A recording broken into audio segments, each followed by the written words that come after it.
photos of everybody. That's what I mean from students. But I think it was really, I don't know whether you guys like each other, but it's a really bonding experience for everybody, and you get to know people really well just because you're around them all the time. And yeah, go out there and see it and have an open mind about it. I think you'll enjoy it. This is a photo of Shanghai.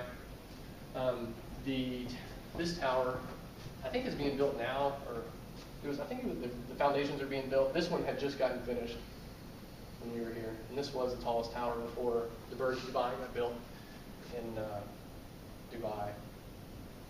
And then I don't know how this relates to this fact of being tall, but this little area is in Shanghai.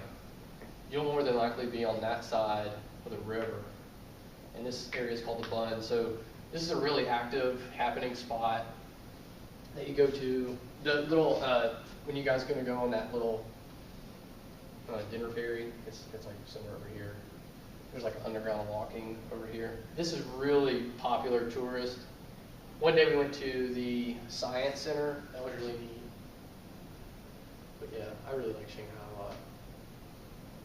Anyway, reminiscing. Do you guys have any questions or anything that interests? Anything you would like to ask? Yeah. Eric?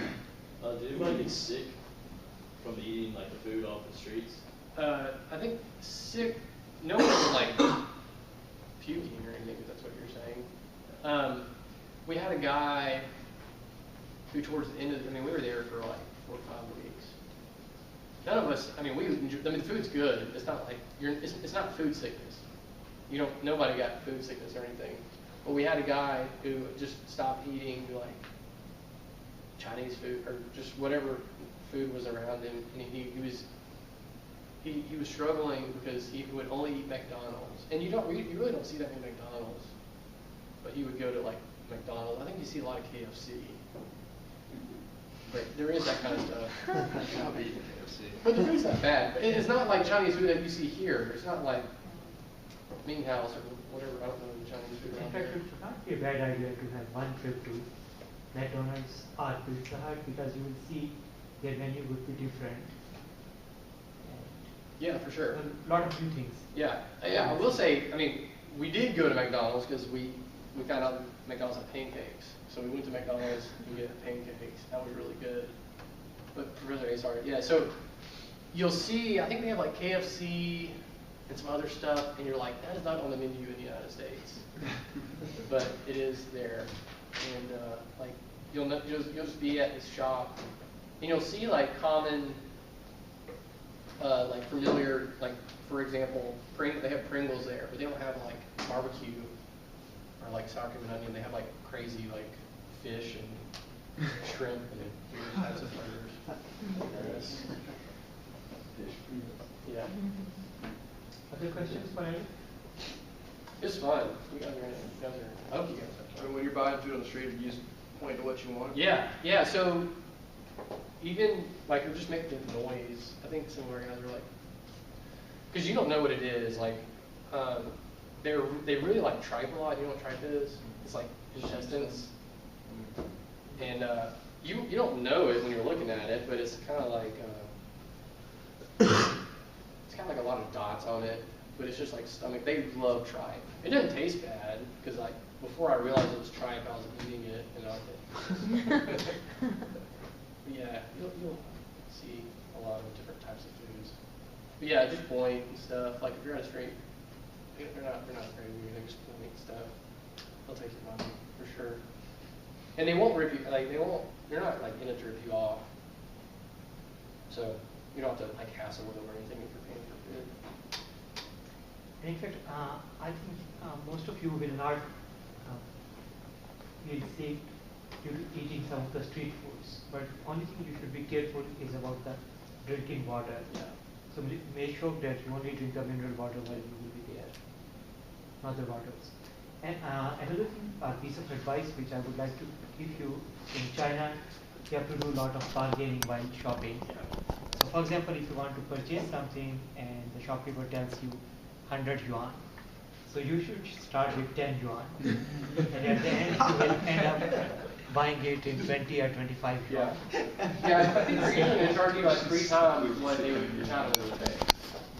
So just keep that in mind. They're going to try to, they have a set price. And so usually what they'll do is, a lot of them don't speak English, so they'll just whip out a calculator and then just argue on the calculator how much you want to pay for whatever it Okay. is. Or you can keep your own handy calculator. Yeah, but yeah, it's,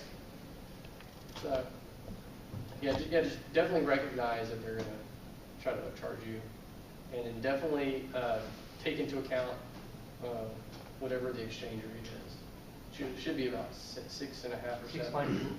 6.2. 6.2, okay.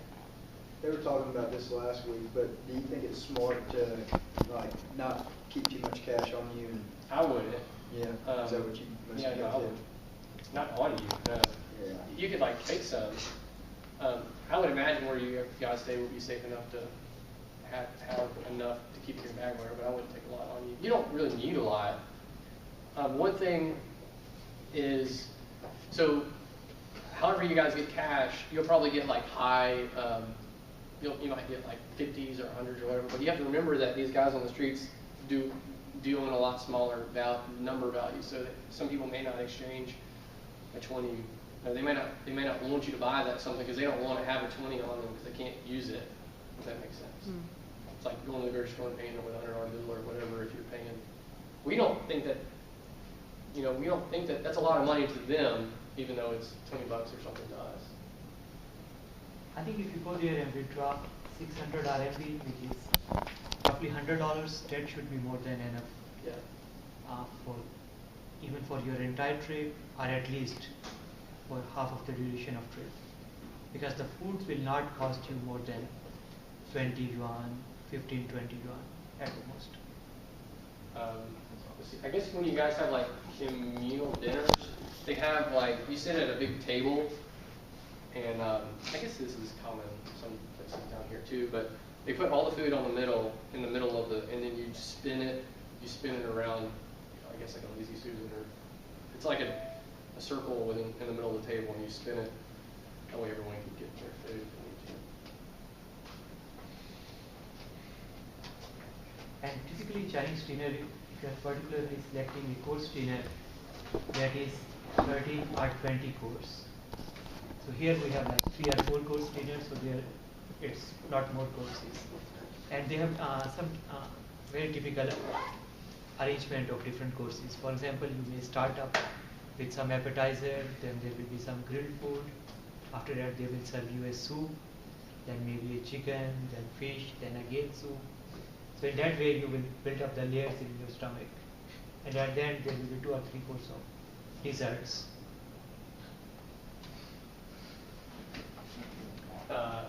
They're super, super nice people. Like, they're so nice. In my experience, they're so nice. We never had any problem. We always felt safe going out and being out. There's not a lot of stuff to do at night if you're not in these main areas. When we were coming back from, I guess there's like a group of 3 or 4 of us, we were coming back from this area, the Bund area. We had these, I guess a group of 3 young people stop us and ask us if we were American, and they were really happy to talk to us, practice their English, and, which isn't uncommon for them to come practice their English. But they took us to this like legitimate tea house, and so we like went up to the room and they showed us how they prepare tea, and tea's really important to them. That was really neat that we got to experience that, I thought. Did you try foot massage or something like that? What was that? Did you try foot massage? Oh, foot massage? No. Are there a lot of massage parlors? Yeah, there are a bunch of those, Beijing? you'll see. So in fact, in China, massage is like part of their daily life. So typically, they don't cook the food at home. So most of the people, once they finish office, they go to some massage parlors, relax, after that go for dinner, and then go back to homes. So here, once we think about massage, it comes to be something fishy, but their massage is something which is part of their daily life. It's for relaxation, and they have different kinds of massage, like head massage, foot massage, hand massage. So it's not a bad idea to try something, especially Yeah, foot for sure. massage. You're feeling very, very tired.